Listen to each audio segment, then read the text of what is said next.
You're listening to the 40 Thrive Podcast, the show created for women 40 and beyond, ready to shake things up.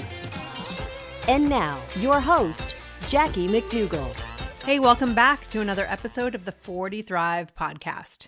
If finding love is on your priority list for 2020, then this episode is for you. Or maybe you're just ready to take your love life to the next level. Either way, you will definitely want to hear what today's guest has to say. Damona Hoffman is a dating coach, media personality. She's starred in A&E Network's TV series Black Love and A Question of Love. Damona previously held creative executive positions at CBS, Paramount, and NBC Universal. Now she hosts the Dates and Mates podcast. You definitely want to subscribe to that. And she contributes regularly to the Washington Post, CNN, Match.com, and BET, in addition to coaching clients. Now, before we get into the conversation with Damona, which is a good one, today's also day 8 of our 10 days of giveaways. And the featured gift is something that is really super special to me. I know so many of you are personally grieving during the holidays and really every day.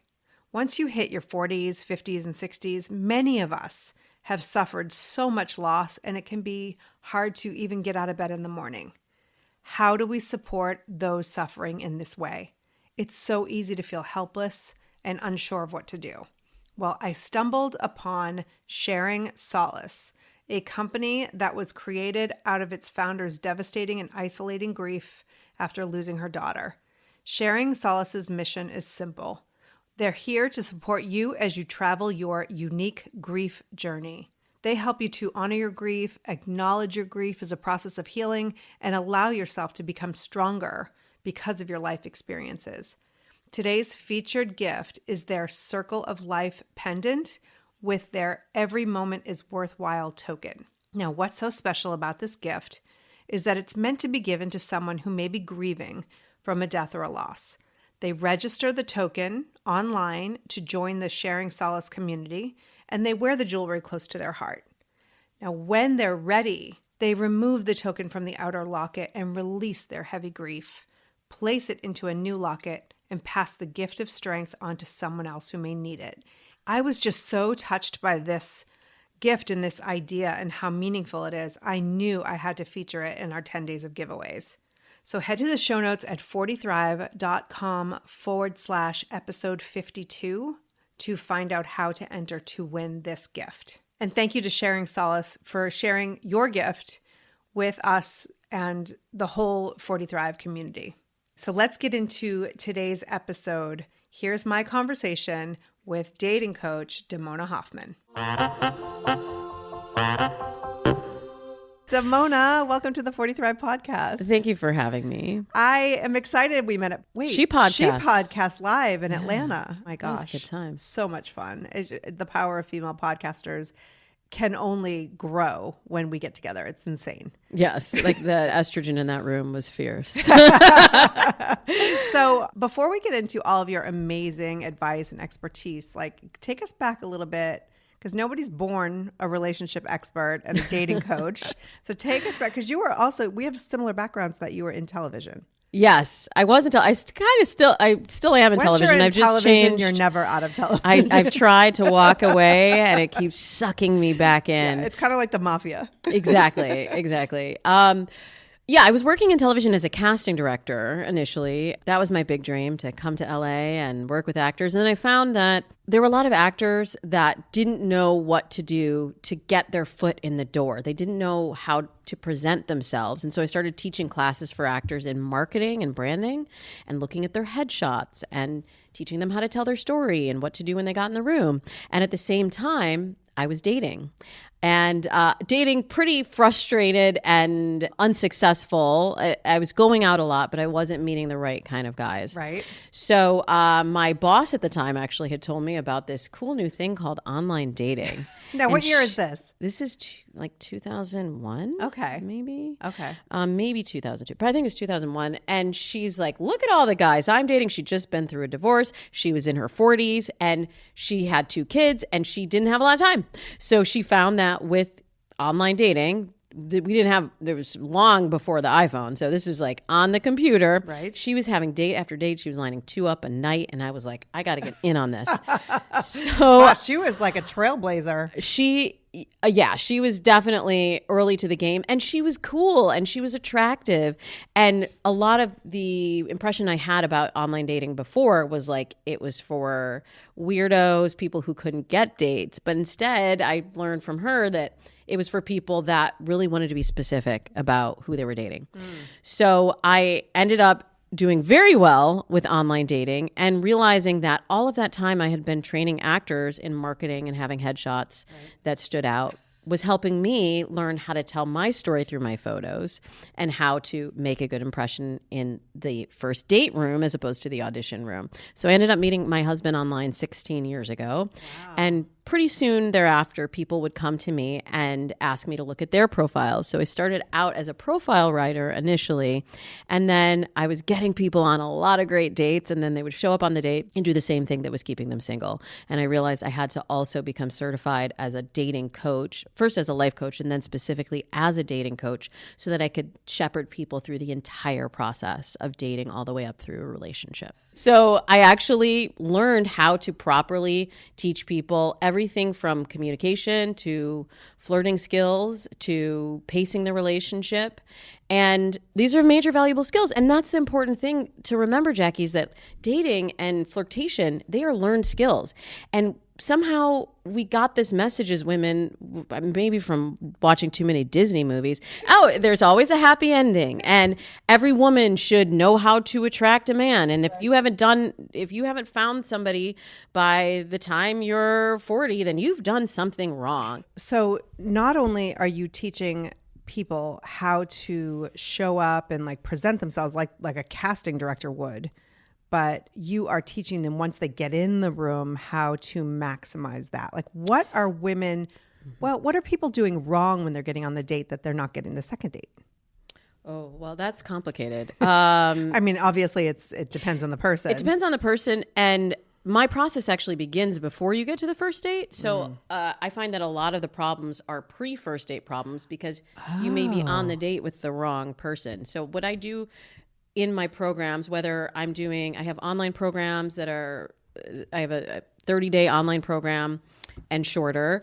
And then I have a 3-month program for people that want to work with me one-on-one if they want that tailored approach of what exactly am I doing wrong. Right. But generally, all of my programs follow a 5-step process. And this is going to sound very unromantic, but I've been doing this now for 15 years, and I've had so many people go through this process and say, I can't believe I didn't know that, and I can't believe how quickly my life's changed. So I know it works. You start with mindset always, and there's always something. I look at it like a dating funnel. If you are not in the relationship that you want, or you're not enjoying your dating process and meeting the kind of people that you want, something in your dating funnel is broken. There's a hole somewhere here. And you may have 2 holes, you may have 1 hole, you may have all 5 holes, but we just go through the funnel and we shore up wherever the holes are. And then by the time we're done shoring things up, your love life is flowing. So the first step is mindset. What belief systems are you coming into the dating process with? Which past relationships are you still holding on to? What beliefs were given to you from your parents, and which relationships were modeled for you? Right. And we unpack that. And that's a really key step of the process of just laying that foundation. Who am I? What do I need to work on? Who am I looking for? And then we get into the second step, which is where do we find them? This is sourcing. Where am I looking? You may be saying, I don't want to do online dating. Dating apps are the worst. None of my friends had good experiences with it, or I tried Match.com in 1999 once and I had a terrible experience, so I'm never doing it again. Right. We have to be in the place where the person that you want to meet is most likely to be. And sometimes that means you're being in multiple places, online, offline, and we figured that out. And then screening. This is where a lot of people go wrong. You don't want to just go on any date. You're going to burn out if you do that. And then you'll feel frustrated as well. If you're on these dates and you're like, I don't like any of these guys, then you have a screening problem. Then you're not screening properly before you get to the date to make sure. How do you do that? It's Like, or should you get on the phone? Should you just be emailing? It starts really with the mindset piece and really getting clear on what you're looking for, so that when the person lands in your inbox or asks you for your number out at a charity event, I don't know, I'm going like the highbrow route, then you are looking to see how well they align with your values and your goals for the future and what you're looking for before you even say yes. You can screen somewhat through dating apps. It's getting harder now because when I was online dating, you had a lot of information to go on before you even went to the date. Now you have to get the information more through texting, but there's a really key step in the process that I have my clients do that really changes whether or not they get ghosted. It changes their enjoyment on the date. And that's a phone call before you get to the date. I think you can tell a lot from hearing someone's voice, from seeing if they can talk authentically about the things that they showed pictures of in their profile or what they've mentioned. Really get a sense of what is that vibe going to be like, and just do this 10-minute phone call and then drive forward to the date. So if everything is checking out and you have a good feeling about meeting up with this person, you have to get offline and get in the room. And then that first date, this is another game changer. I have my clients only stay for about an hour and a half tops. And so many of us are overstaying that first date. And then you end up exhausted. You end up revealing things you would never say about, you really want to say about yourself. You end up drunk. Or you end up drunk. That's the other thing. I have people set a limit. Like, what is the max that you can drink and still feel present and like you're making decisions that are in your best interest? For me, I'm a lightweight. I knew it was one drink. With my husband, I had two, but that's another story. But then It worked out. It worked out. There's a lot of tactical things you can do on the first date in terms of flirting. I work on flirting and presentation. Like what is that initial impression that the person has of you? And then how do you build the chemistry and the connection? And I really have my clients focus on curiosity over chemistry. Like so many times we're looking for whiz bang. We're looking for the Hallmark movie. Yeah. Nothing against Hallmark movies. I have many friends that have written very successful, very lovely Hallmark movies, but it's a story. Right. And this is reality. Yes. Like I'm dealing with a client right now who she's been out with this guy 4 times. And she's like, but I don't know. Like, I don't know where it's going, but I feel like I should be dating more. Like this is the 3rd guy she went out with. This happens to me so many times with clients when they do my one-on-one program. That's the 3rd guy she went out with. The client before too. It was the 2nd guy she went out with. And then they start to question, like, it was just so longer. easy. It's supposed to take longer. I'm supposed to meet other It's guys. like when you go to buy that outfit for the big, whatever it is, event. Yeah, and you find the first dress one. first, and then you're like, oh, this can't be that easy. So then you go shopping for the next 5 days. That happened and then to go me back to get that first one. with my wedding dress. I was just like on a whim. My very good friend was also getting married the same, like a month later. And so I was in New York. She lives in New York. We're like, let's go to the garment district and go shopping for wedding dresses on your lunch break. I'm not thinking I'm going to find the one there. Of course. And then I found the dress. And then how much time did I spend looking at other dresses? That's exactly right. Trying to assess whether, and you don't, and this is the thing with dating is like, if you have a bird in hand, you don't want to let the bird go.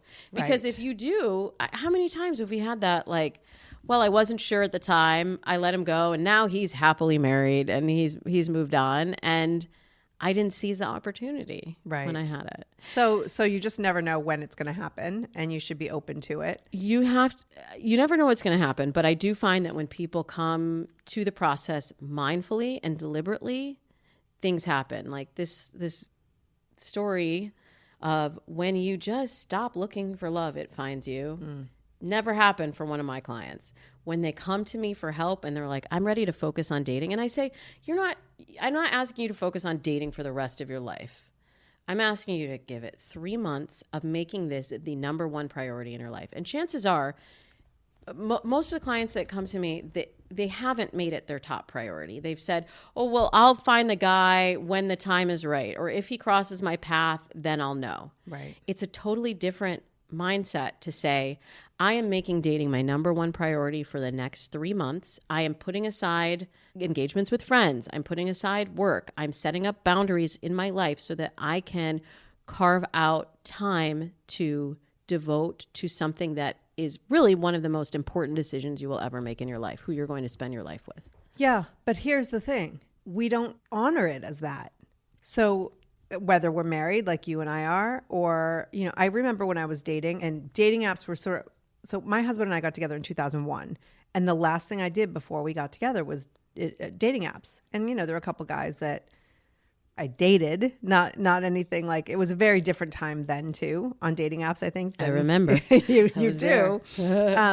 But I think that, there's this message that we send to women that, but you don't need a man. You don't need a partner, whether, you're into men or women. Like, you don't need. Like, you should be able to be this Wonder Woman. You should be able to be this independent. And like, you can be all that and still want to be in love and share your life with someone. Yeah. But I think we really need to flip the script a little bit, or at least tweak the script, in that we're making it okay for, and you're doing this every day. Like, this is your life. So, we live a very different life because you're seeing these women, but I do want to be able to like honor them and say, hey, if that's a priority in your life, that's great, because sharing your life with someone is a wonderful thing, and go ahead and make that a priority. But instead we don't do that. Exactly. I talk about this a lot on my podcast, Dates and Mates, about single shame.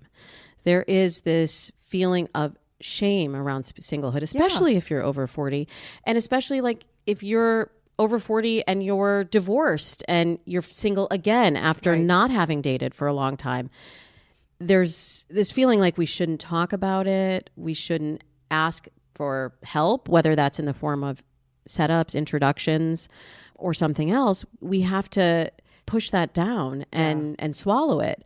And I see nothing wrong in being single. And if you are living your best life and you want to be single and you don't want to blend your life with someone, I say more power to you. Great.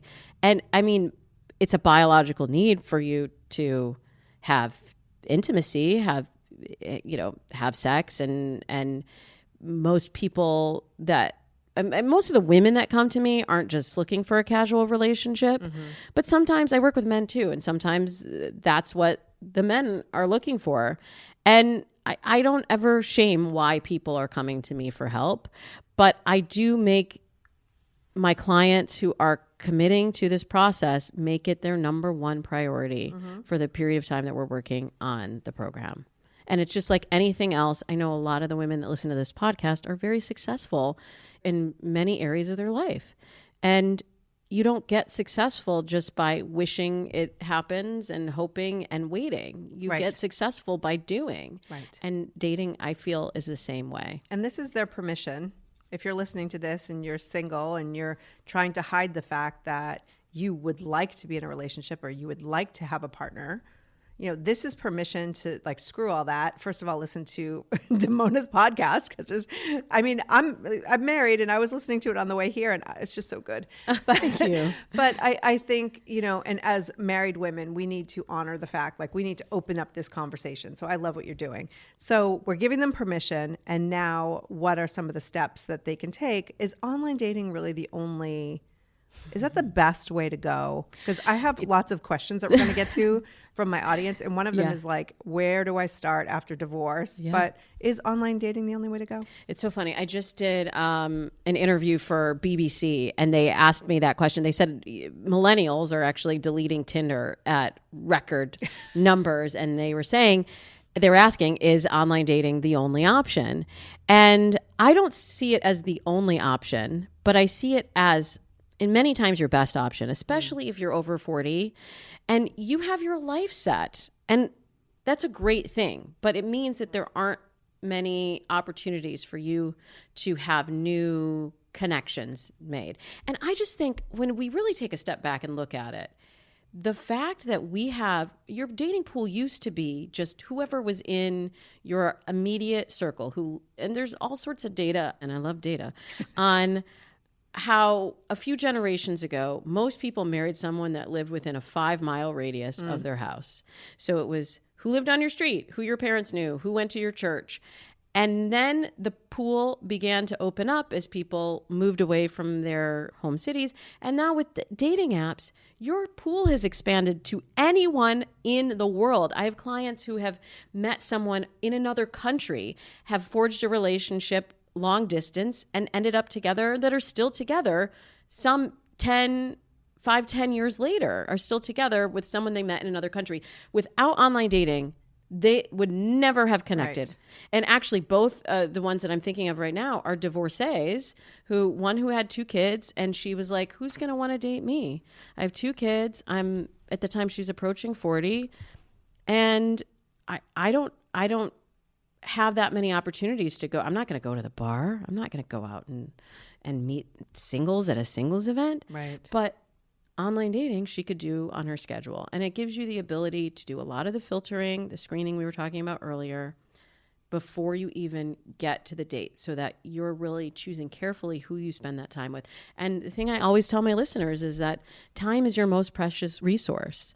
It's the one thing you're not going to get any more of. So who you spend your time with is really important. Who you give the gift of your time to. So true. Is so important. Yeah. And just to go back to like the single shame and why you may want a partner is it's hard doing it alone. There are a lot of responsibilities that I'm sure a lot of your listeners are carrying. There's a lot of financial weight on their shoulders. And I love being married, and I love my husband, and the way he's changed my life is so profound that's really why I do this, because I know that partnership can be the best decision you've ever made in your life. But if you're in the wrong partnership, and I'm sure there are some listeners here that are like, I'm curious, you have my attention, Damona. If you're in the wrong partnership and you and your partner are struggling or fighting, are not on the same page, don't want the same things long term, you don't have to live out that sentence that you've given yourself if it's not the right relationship. You really, being with the right person can have an amazing effect on the trajectory of your life. And so I also encourage people, if they feel like they're not in that highest possible relationship for themselves, to ask some really tough questions and to say to their partner, we need to work on these things now. Time is moving forward. Yes. And I see too many people that stay in the wrong relationships for way too long. Right. Because of the fear of what is out there. Fear of singlehood. Again, right. I hear this all the time. I'm afraid of going back and doing it all over again. Like, it was so hard to find that person the first time. Right. What if I have to start again? And I don't know dating apps, and I don't know flirting, and I haven't had to do this. I haven't had to wear makeup. I haven't had to do my hair.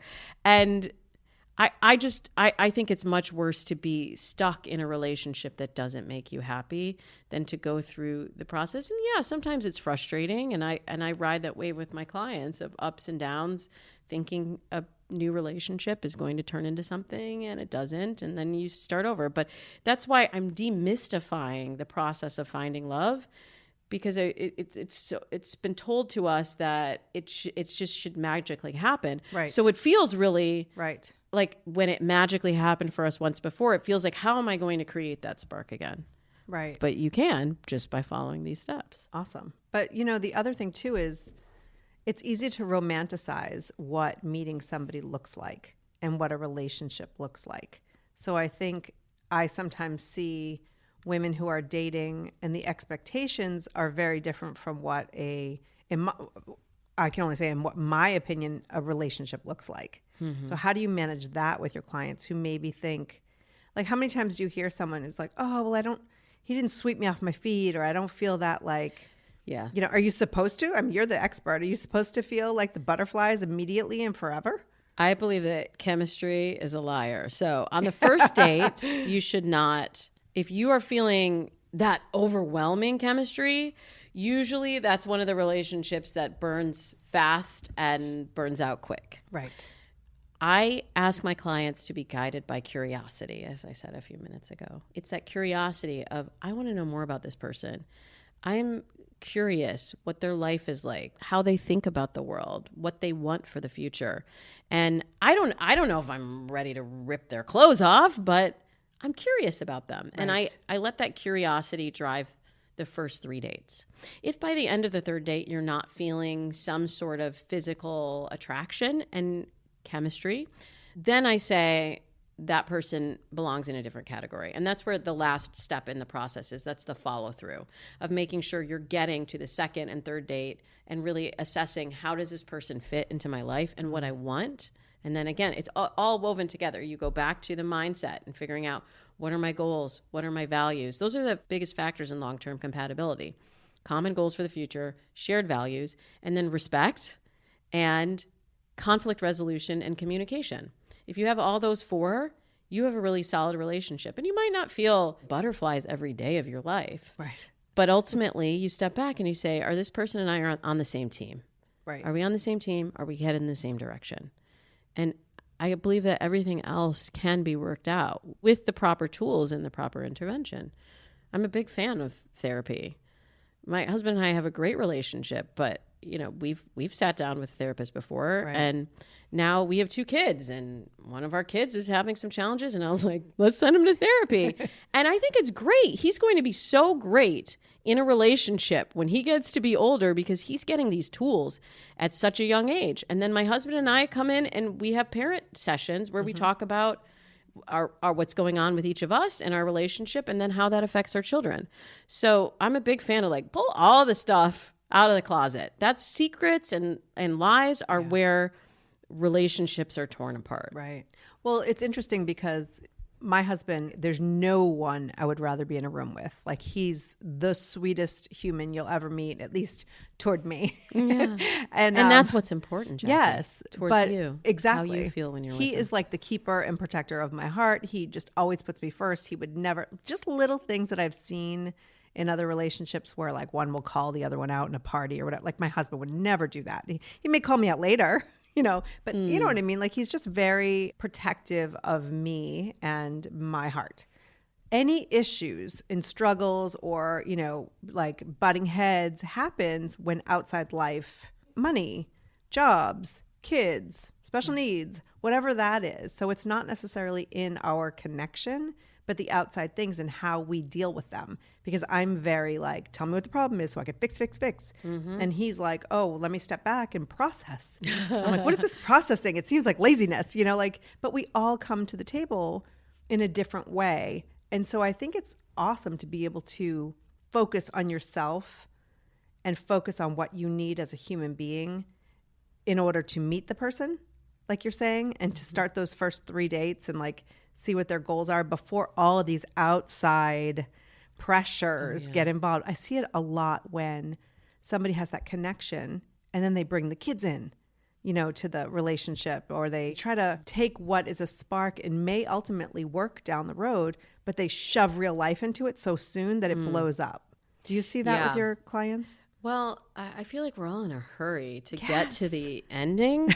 Like I was saying with this client earlier, she just is like, I need to know, like, is this the guy or not? Right. And I'm like, I don't know. That's the crazy thing. I don't know the answer. I know a lot of things, and I've been doing this a long time, but I can't tell you if that person is the right person for you or not. Right. You have to go through it, and you have to let it unfold naturally. There's this right. Would feeling, you rather be married in 6 months and divorced in 12?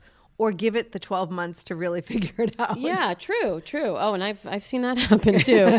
But I hear a lot of times from clients that they want to just put it all out there. Like, I've got all this stuff. Here's my baggage. Let me see your baggage. Can we work with it? And that's a strategy that will most likely backfire. Instead, you want to reveal things over time. I believe in what Dr. Helen Fisher calls slow love. That real connection. I keep using the word chemistry because that's what everybody else like connects to, even though I think chemistry is a dangerous thing to chase.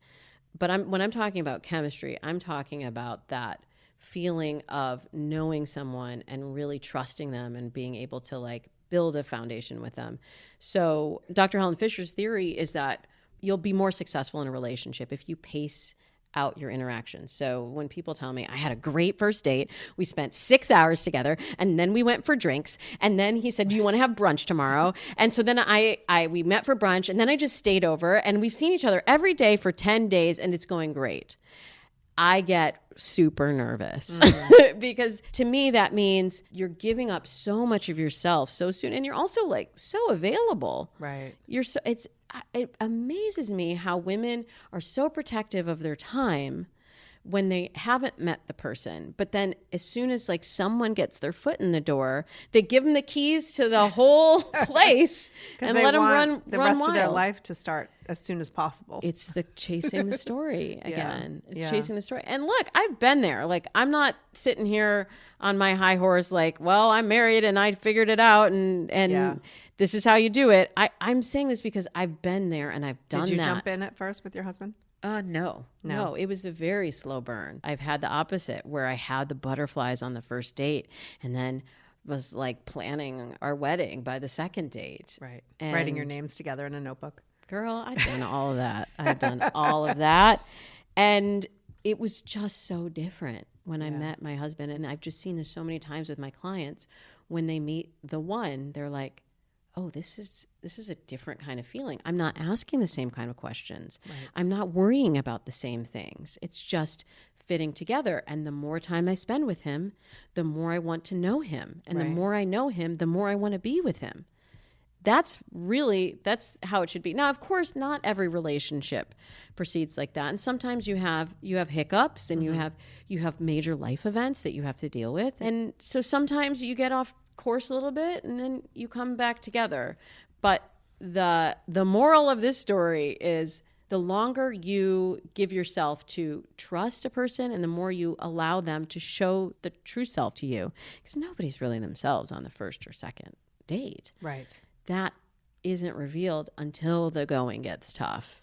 But once you get to see that and you're like, I'm okay with all this. I'm okay with the good, the bad, and the ugly, and we can work through this together. That's when you know you're with someone. You know, I see myself with my husband forever. But I also think like sometimes relationships are the right relationship for that time. So I also don't look at any past relationships as failures, as something that was a waste of time. A lot of times when I'm doing the mindset work, I have to disassociate feelings with past relationships that are not serving my clients to be able to move forward into a healthy relationship.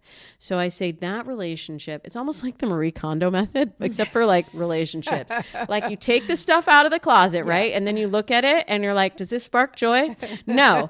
But then there's that key part of the process that she does where you thank it. Yes. Thank you for the role that you played in my life. Right. You know, ugly floral print shirt.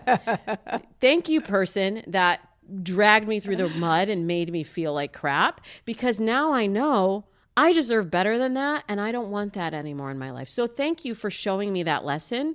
I send you off. Right. I cast you on your way, and I fold you into origami. I fold you into origami. No, that's only if you keep it. Never mind. Yeah, no, I fold you into origami, and then I give you away. But I create the space for something better to come in. Because if your closet's already full of stuff you don't want, where is the new stuff gonna go? Yes, I see that a lot, where it's like, oh, he's good for now. You know, and I don't mean necessarily the husband, but like dating. And it's like, well, do you have extra hours in your day that I don't have? Because where do you find the time to entertain this mediocrity that they describe as mediocrity and not, then there's no space for what could be. But what it is, again, you hit the nail on the head. It's the fear. It's the fear of, if I let this one go, when is the next one going to come around? Right. And there's just so many ways to fill your life that in a way that's fulfilling to you while you are doing the process of bringing that person into your life. I personally was never someone that needed to be in a relationship. I was more of like the avoidant attachment style, where it was just like, okay, you don't check my boxes, bye. Yeah. I would not give someone more than 6 months of my life if I couldn't see it progressing. It was like, okay, I would rather be alone than be with this person that is sucking my energy and my lifeblood from me. But I know there's probably more women that have that anxious attachment style that feel like if I let this one go, I might not have that feeling again. I might not have another again. So I'm going to hold on to this with all I have. Right. I was the contortionist who would like bend it every which way to try to become the person that I thought he would be interested in.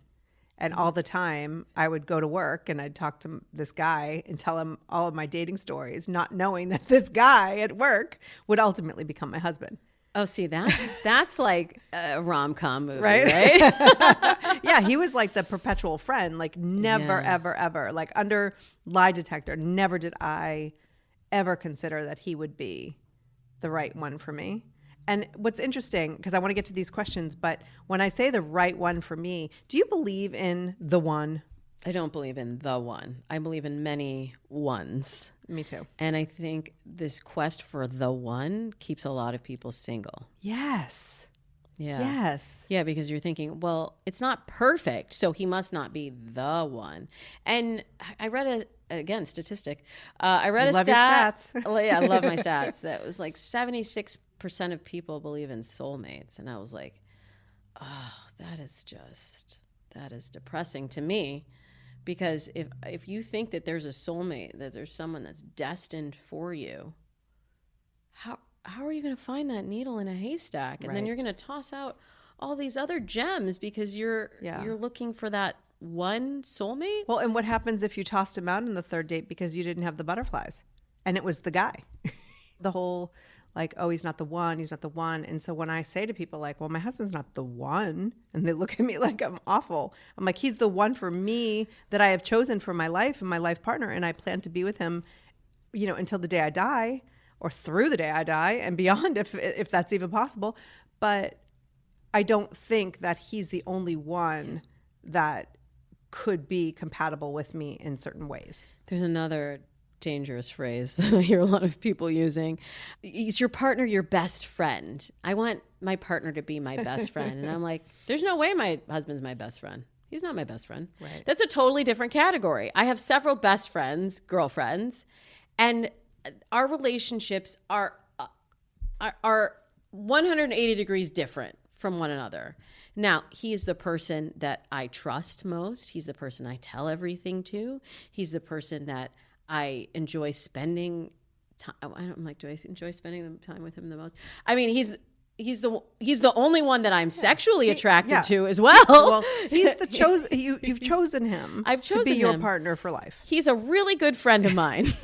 He's not my best friend, and Right. but I think it's dangerous when people are looking for their partner to be their everything, and that is the most challenging part of dating apps today, is that now that our dating pool has expanded from this person's good enough because they live down the street and I know their mom and they come from a good family to like, I need someone that checks all of my boxes. How many times have you heard that? Yeah. I need them to be my intellectual equal. I need them to make as much money as I do. I need them to be kind and smart and funny and like all of these things that just make that person really unattainable. Right. And I just don't believe that your partner should be your everything. And it's much easier to find a partner when you're looking for a partner to be your romantic partner and your life partner.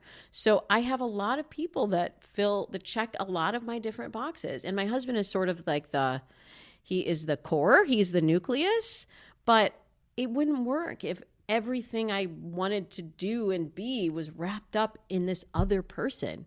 You got to bring that to the table yourself and then find your community. And I have a lot of different communities that fully make my life whole. Agree. I think I may have written about this years ago when I was blogging more, in that I think the title of the post was "My Husband is not my best friend." You and I are soulmates. Exactly. I know. I feel that connection with you. Right. So exactly that. The other thing too is like, I don't want to take that title away from those women who've shown up for me, who've held my hair back in my 20s, who've diapered my babies in my 30s, who you know what I mean? They've been there for everything. And so, I'm fully on board on that. So let's get into some of these questions. Can't wait. All right. So we talked about this a little bit at the beginning. I teased it, but one of the community members messaged me privately and said, I'm recently divorced. I'm thinking about dating and getting back out there. It's been a long time. What do I do first? First, decide you're going to do it. That's like always the first step, is just saying yes to the process of dating. And then we start with the mindset work. Do an exercise. I think I have a few masterclass. Go through the Dates and Mates podcast masterclasses is a good place to start. Cool. Because those are free. Of course, I have other I'll programs. link to those but in those are the show free. notes as well. Thank you. But begin with, who am I looking for right now? And you really have to do this. I have my clients do this even if they thought that they knew or they had a list from a year or two ago. It changes. It evolves. Same thing with your profile. People will pick up their profile from 5 years ago and be like, well, I'm online again. And I'm like, first of all, that picture doesn't look like you. Second of all, what are you even saying in this profile? Your life changes. So the profile is a living document, and what you're looking for changes from time to time. Mm-hmm. So get really clear on that. And then I play this game of, where are they hiding? You try to figure out, like, each dating app has a different personality. So if you're looking for someone, you're only interested in dating someone, say 50 plus, then you go to a 50 plus dating site like an Our Time. Or if you are looking for someone who is Jewish, you should probably go to JDate, because then you know you have a pool that meets one of your core criteria. Mm-hmm. And then you also figure out, well, how does the app work? Do I like the functionality? I think one of the reasons people are deleting Tinder is that Tinder was the first person in the marketplace. And now a lot of apps have iterated off of the model from Tinder, which was very innovative at that time. But now there's people that are just really doing it better, and that are making connections in a better way. And that are more niche for somebody who might want to find somebody. They are more niche, and also like the way that we communicate through the apps has changed. So Bumble, if you don't like getting just random messages in your inbox, I like it because I think it's part of the filtering process.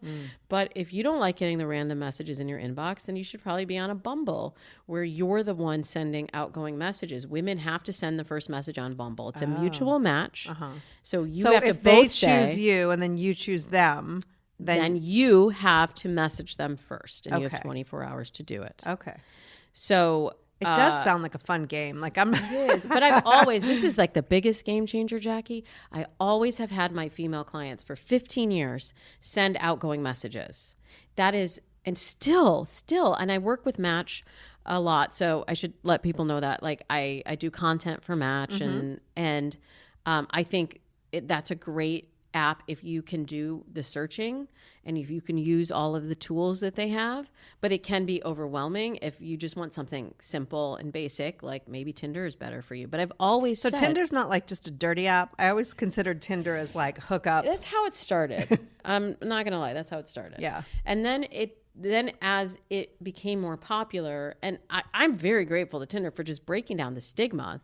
When my husband and I first met online, then we didn't even tell people that was how we met. Right. So it's broken down the stigma. Did you meet and on made Tinder? No. Tinder wasn't a twinkle in the IAC group's eye back then. They probably weren't even born. No, not even. The creators. Oh, They're the always creators like, were you know. in middle school, Yeah. I think. But it's kind of depressing to think about.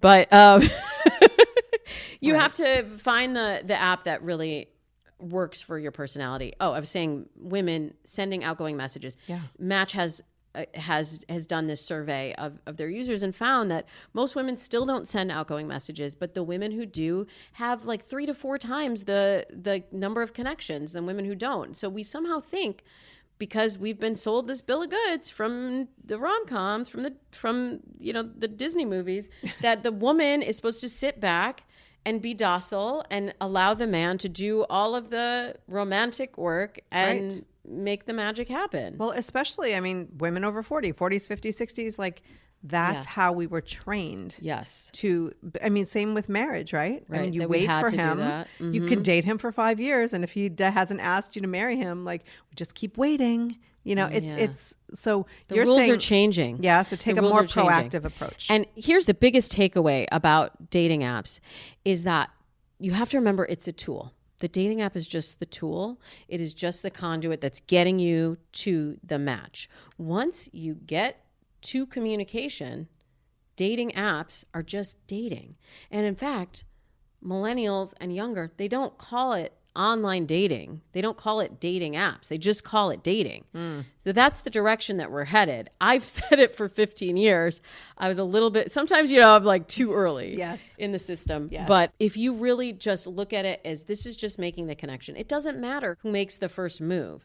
Now, you don't want to get into a position of chasing a guy. Right.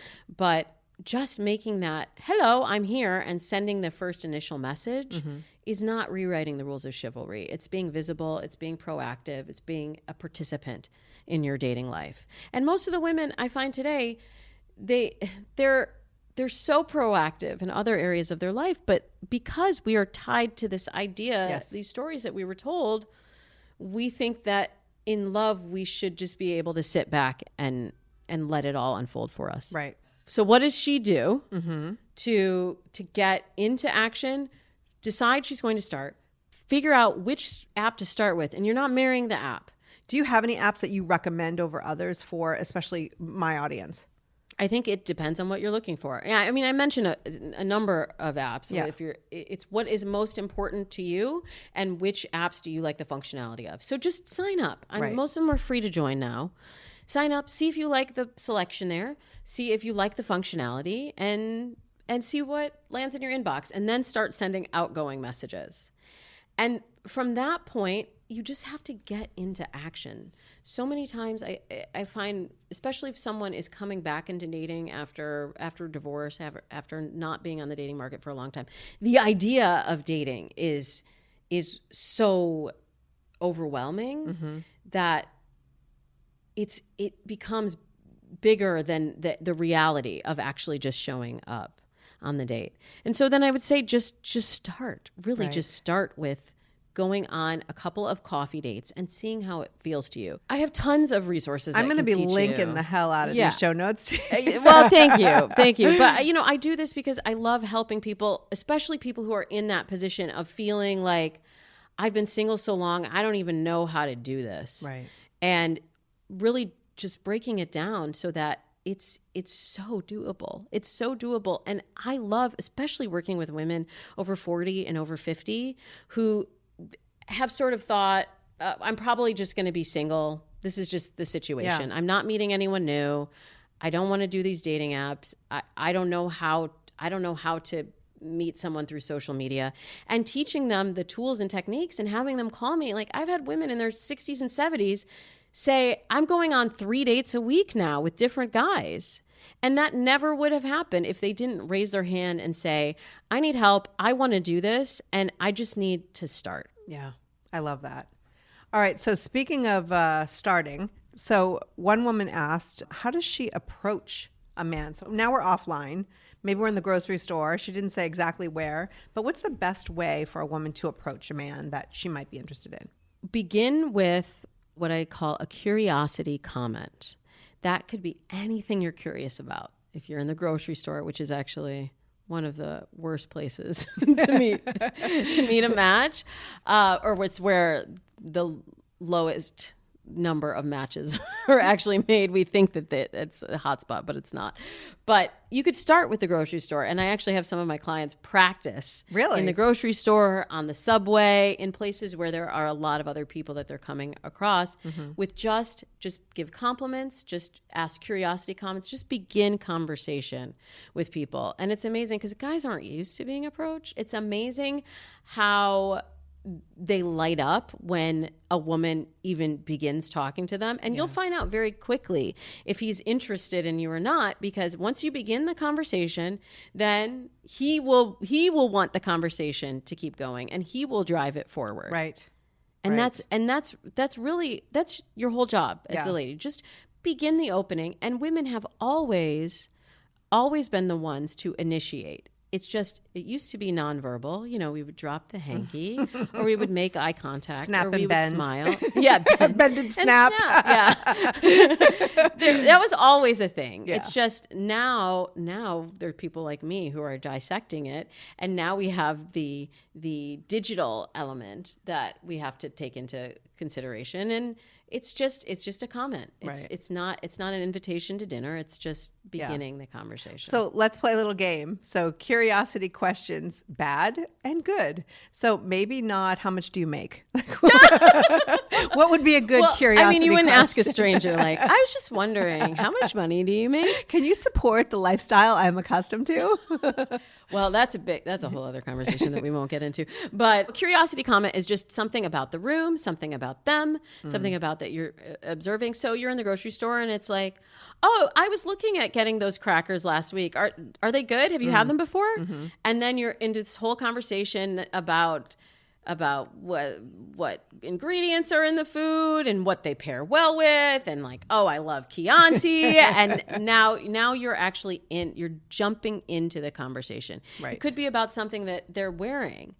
And I mean, the grocery store, that might be a little forward for that setting, but if you're out at a bar, just making eye contact with him and just say, nice shirt, and smile. Right. That's all you have to say. And then he's like, oh, thank you.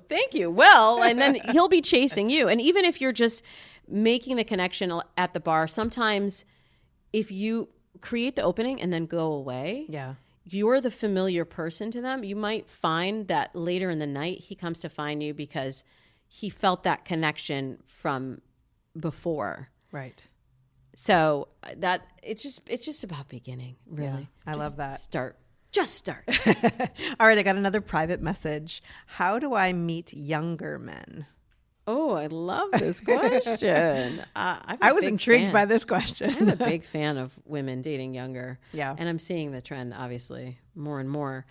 How do you meet younger men? Well, you have to, again, you figure out who do you want to date? You want to date younger men? Okay, now let's play the game. Where would he be? He might be at a sporting event. He might be at a sports bar. He might be on a team of something. That's a lot of sports references. He might be at happy hour at the bar. He might be at a professional networking event. Maybe he's trying to get his career off the ground, and so he's doing more of networking. Right. So you just want to be careful not to get into like the mentor-mentee sort of relationship, because sometimes that does happen. And then dating apps. Dating apps are always a great Are there place. dating apps for older women, or Any when dating app is really... I mean, just like to find that particular... Yeah, I mean, there aren't any that I specifically recommend. That doesn't mean that any of them are good. Well, let me ask you this. Are there younger men who are putting the age range that they are open to actually in their bio? Is that still a thing? I'm glad that you brought that up, because it's a thing, but it's not a thing that I pay attention to. Because... so the age range you don't pay attention to? Not what they say they want. Oh. Because...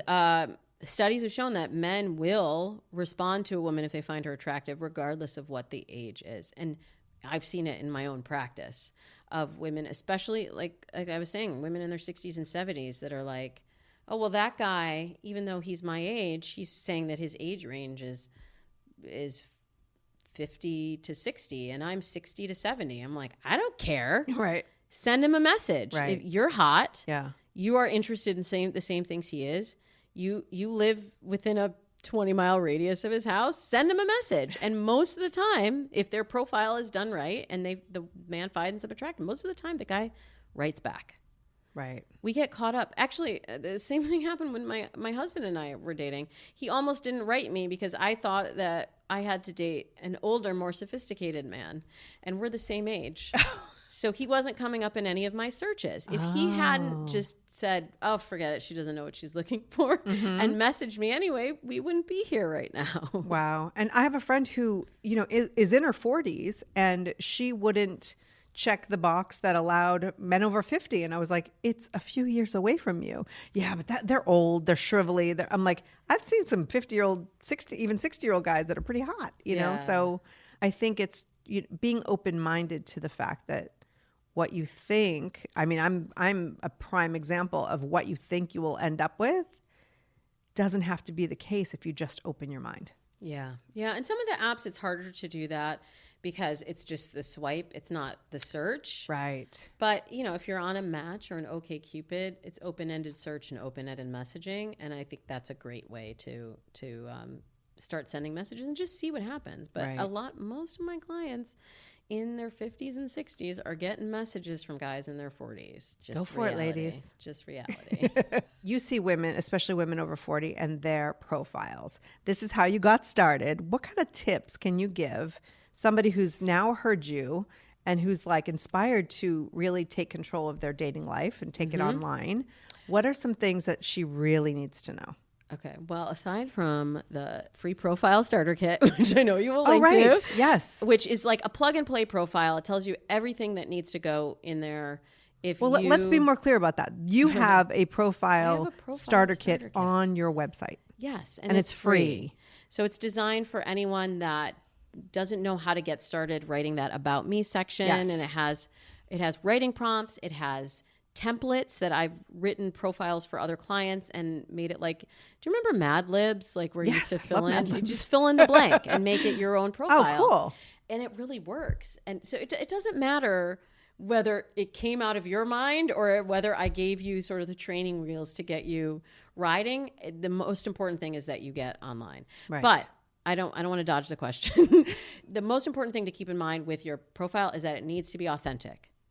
And this is where my strategy differs from a lot of other a lot of other dating coaches. I'm not going to tell you to get glamour shots and doll yourself up if you're never going to show up on a date like that. And you're going to present yourself as someone that you're not. Yeah. I'm much more interested in figuring out how to get your own personality to come across in your photos. There are 3 C's that every profile must have. And that in the photos: color, context, and character. Color is your best way of standing out of a lineup or a swipe session. Then it stands out when somebody is going through a ton of photos. And these are just little tricks, like people think, I don't want to use these gimmicks. It's not a gimmick. It's a way to train the person that is swiping through to notice you. Yeah. So it just gives you just a like leg casting. up on the it's just like casting. It just gives you a leg up on the competition. Right. So red in particular, you're wearing a beautiful red shirt today. It's kind of an orangey red. Yeah. But that's a great color for standing out. And men are actually more biologically attracted to the color red. Again, studies have shown that if a man looks at a picture of a woman and she's wearing red, and they could look at the same picture of the same woman, but the color of the dress is green, he'll rate the woman wearing red as more attractive. It's biological conditioning. The second one... Let's pause for letting all the women go out and buy red. I know, right? Right? I know, but I'm like, oh, great. I've been saying this, and now everyone is going to have red, and nobody's going to stand out. And then I'll come up with like whatever the new thing is to stand out then. But it's been red for a while. Okay. Color, context, telling your life story through your photos. This is like what I was doing with actors all along. What are you about? People are really stretched for time right now. And so we're not reading as much as we used to. If you can tell your story through your photos, you will also set yourself apart from the other women that they're looking at. And then character. Wait, hold on one second. So obviously you don't want to be adding your kids to the photos and things like that. How do you can you give me some examples of ways you can tell your story? You enjoy travel. Have a picture of you in the lemon groves in Italy. Do they have lemon groves? Yeah, totally. Sure, totally. The vineyards in Italy. Okay, there you go. You enjoy hiking. A picture of you out hiking, and this isn't sweaty you. Yeah, this is like best version of you. Yes, so active it's you. authentic. But it's the best version. But of don't you. do a hiking picture if you absolutely hate hiking, and then some guy wants to go hiking with you, and you're miserable. Exactly. And if you don't have any hobbies, get some hobbies, because you're going to need them. You're going to need something to talk about in dating other than your kids. Please don't talk about your kids on the first date. Or your ex. Or definitely don't talk about your ex. And don't talk about your dating coach. I hate that when people are like, I was telling them about my dating coach. I'm like, don't do that. Don't do that. No, just you're like, I need to be anonymous. Exactly. And then the third one, this is the most important one and the one that most people miss, is character. Mm-hmm. This is your personality.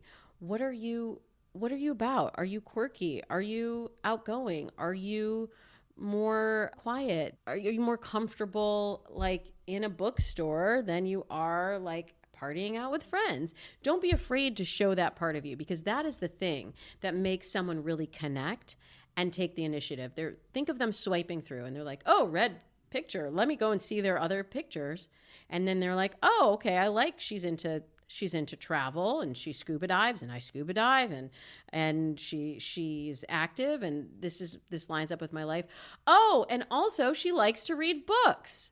wow, that's my kind of girl. I'm not Right. looking for a party girl. I'm looking for a girl that likes to read books. Now I'm going to take initiative and actually write to her. And that's what we're trying to do. Right. And only 3 to 5 photos. Well, I'll say 4 to 5 photos is really all you need. People think that it has to be like their Instagram wall. Like, you don't need to put your entire life story in the profile, just enough information to give them, to get them to take initiative and write. Right. I heard this tip Or a long match. time ago on, I don't know, one of the talk shows I was working on. And it was a dating person who said, don't use photos that you use publicly elsewhere because they could do a They could do Google reverse search, image search. right? What do you think of that? Well, there has been a shift in I mean, online this was probably dating. 10 years ago. Yeah, well, the shift, it's a good advice. It's just something to keep in mind that you can do a reverse image search because you can use that as a tool when you are searching for other people and you're like, I don't know, something felt wrong about him or what he said. Right. Do an image search and see if it comes Yeah, up. and so associated with basically, another if name. you don't know what we're talking about, you just take that image and you put it into Google, and then it will search for images that match. Exactly. And so then you can find Facebook profiles or other, Yes. I am a super sleuth. I may not be dating, but like I had a friend who gave me the first name only of someone she went on a date with. He wouldn't tell her his last name because he was working with a high profile person. And this is LA, right? Yeah. And so he said the first name and she, age I or think, something. no, not even the one little tidbit about him. And I found super out, sleuth I totally found him. And I was like, by the way, this is the celebrity he's like so protective of. And it was, I'll tell you offline, it was ridiculous. That he It was- always is. You're like, if everybody's working with somebody. Yeah. dude. If it's not Brad Pitt or something, I think It's you're like, we okay. don't You know? care. Anyway. But that is such an LA thing to say. But now there's been a move towards authenticity in dating apps, which I really like. Now we're not using profile names. Like I used to be like clever 221 or something. Right. Like that. Which I actually heard a stat that clever is like one of the words that men don't respond to. And I'm like, Really? again, BS. Don't listen to any of that. So what do you use now? Your actual first name? It's your actual first name and your actual age. Okay. So I think it's good because it's given people more of a level of just comfort with dating apps, because it used to feel like this anonymous thing, like I might meet some serial killer who's been looking for victims on dating apps, paying $29.99 to Match.com to come and take, Is that a write-off for him then if he's a killer? But we hear that too. Like there was Yeah. even a recent lawsuit against OkCupid and some of the free dating sites that Match owns, because they were saying, oh, they're not doing background checks and protecting their users. Now Match does it because it's a paid site, but Right. you use a free site, you're going to get free Yeah. service. Yeah. You were So- talking about this on your last episode. Right, exactly. So you have to take responsibility for your Yes. safety. But Yes. Jackie, there were so many guys that I went home with from bars that I don't know. I don't know their middle name. I don't know their last name. I don't know what they do for a living. I don't know any information about them. I never ran a background check. And if something happened to me, I wouldn't go and sue the bar. Right. Right. Thank I God may nothing resemble did. that remark. No, I mean there were. Yeah, and for all intents and purposes, I should be dead because, based on Yeah, I my was dating. like, I'm gonna write a book called I could have been dead. Yeah, but yeah. but thankfully it never happened to me. So you It should hasn't not- happen to my clients. But me Yeah. just common sense. Yes. And a lot of the apps have safety tips. I have safety tips on my website. Yep. Like meet people in a public place that you're familiar with. Give somebody else the information that you have about the person. Let them know that you're going out with them and when you'll be back. Yeah. And text them when you get home and say Yeah. if you haven't texted.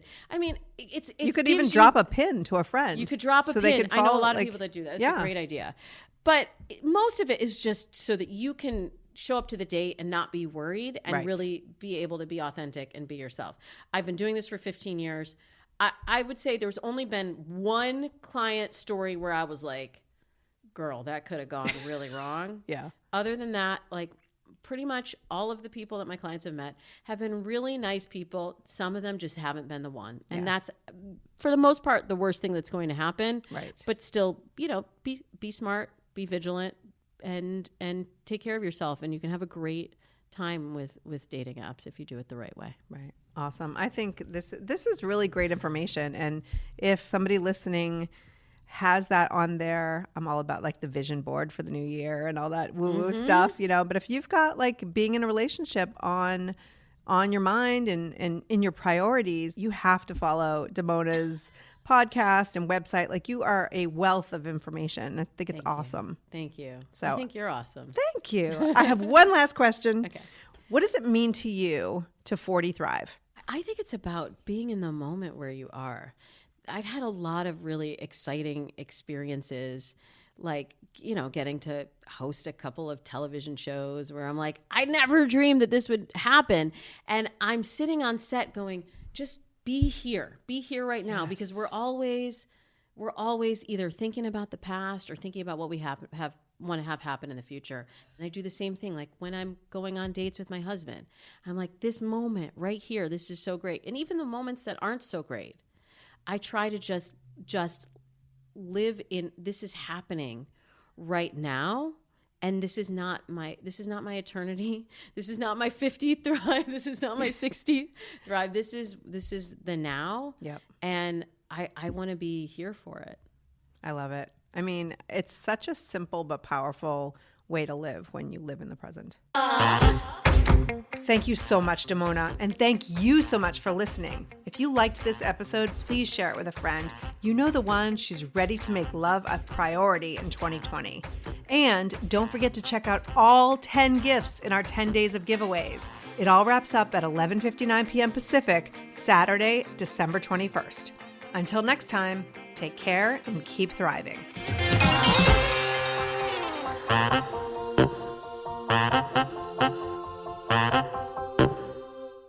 Spring has sprung, and with the change of seasons, sometimes comes an increase in vitality.